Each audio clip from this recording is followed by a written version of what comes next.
Hello, and welcome to Tales for Life. In each episode of this podcast, we'll explore a folk or fairy tale from a different culture or region and discover the life lessons, values, and morals they offer that we can use today. Join me on the journey through the magical and meaningful world of folk and fairy tales.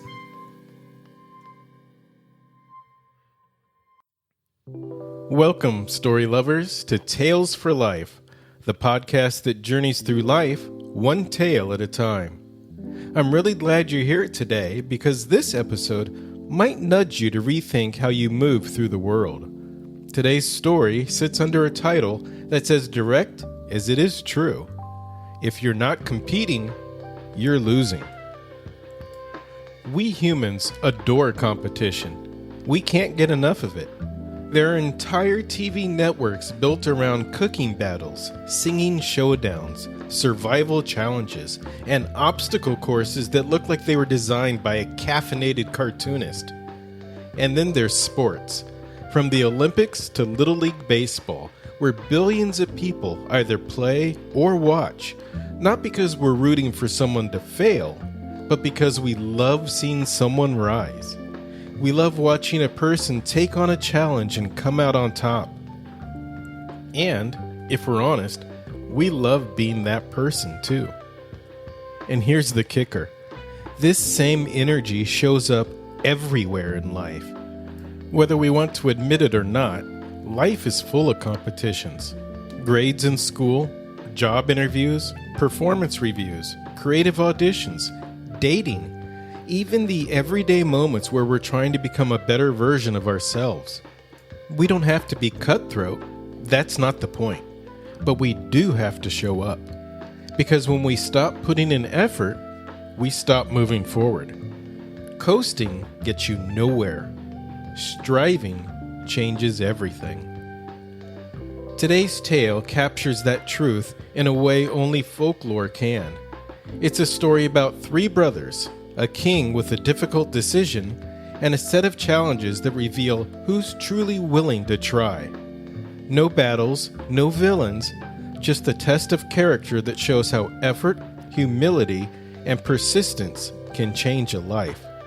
So settle in as we step into the Brothers Grimm classic, The Three Feathers.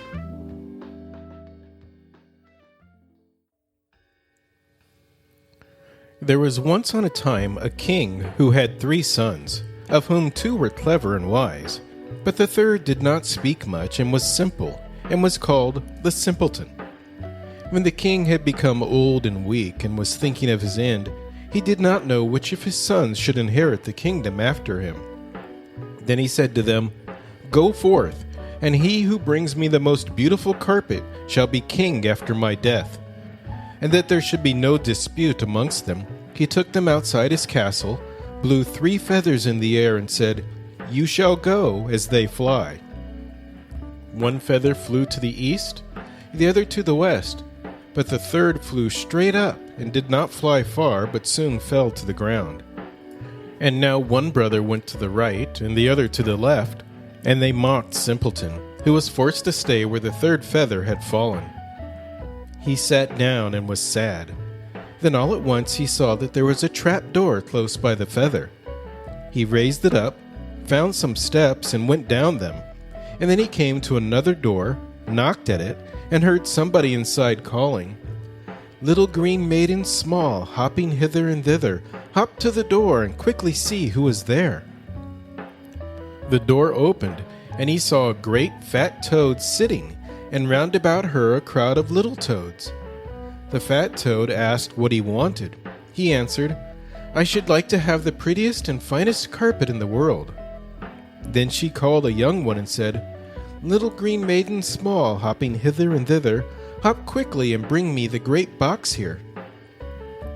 The young toad brought the box, and the fat toad opened it, and gave Simpleton a carpet out of it, so beautiful and so fine that on the earth above none could have been woven like it. Then he thanked her and ascended again.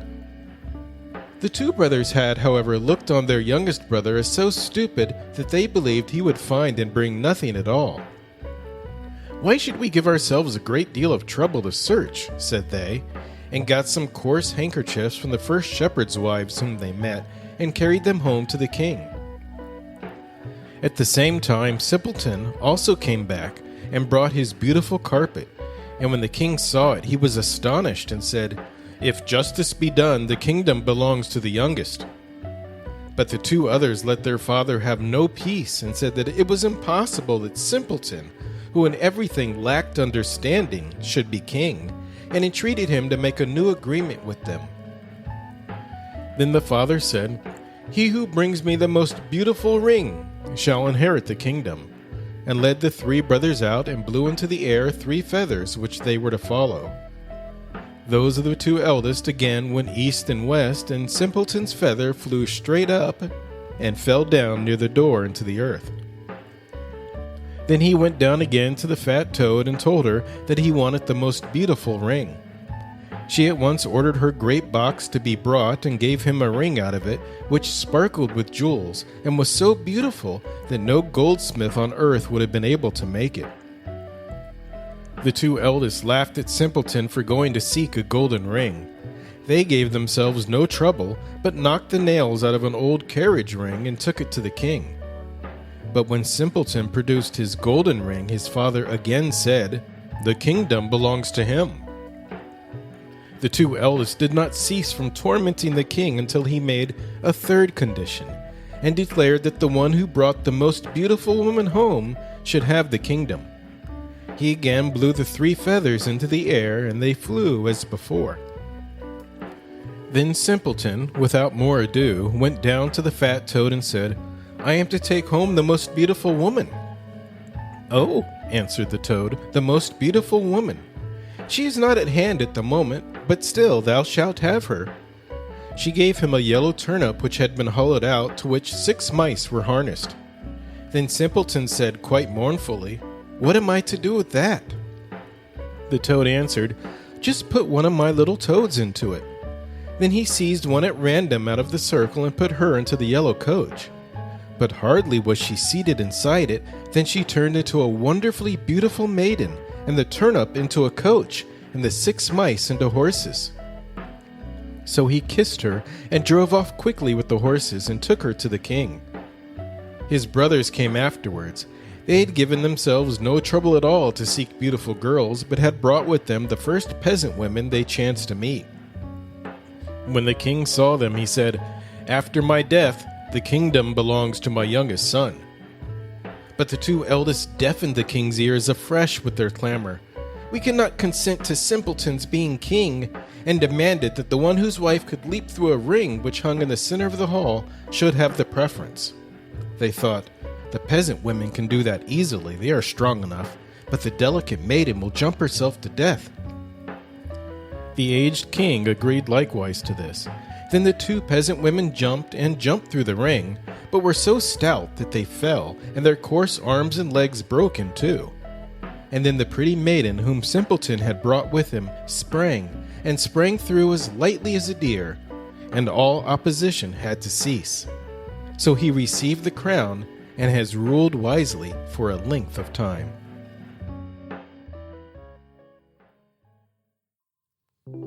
What a tale.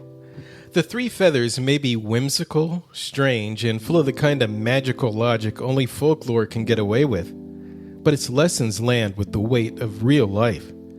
You don't have to believe in underground kingdoms or enchanted helpers to recognize the truth underneath the story. So let's take a moment to look at what it's really teaching us. First and foremost, anything worth having has competition.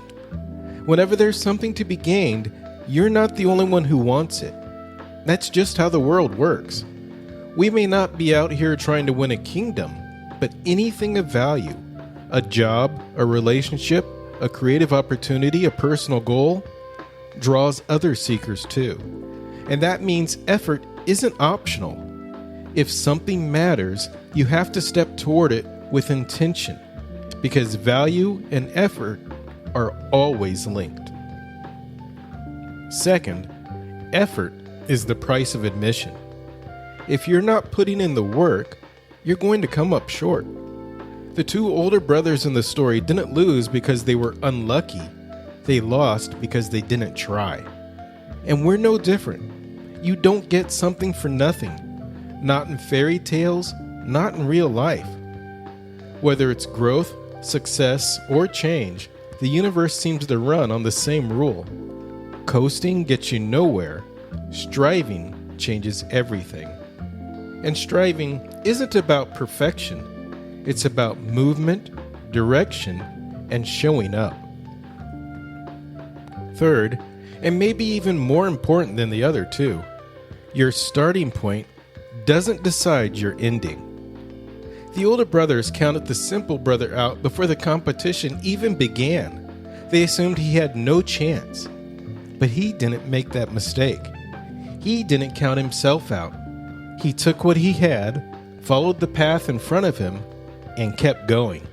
And that made all the difference. No matter who doubts you, no matter who thinks you don't have what it takes, the one person who must stay in your corner is you. When you keep competing, when you keep moving forward, you give yourself the chance to win. So as you head back into your own life, remember, competition isn't always about beating someone else. Most of the time, it's about striving, growing, and refusing to stand still. It's about becoming the kind of person who keeps moving toward what matters. Because if you're not making an effort to get there, you never will.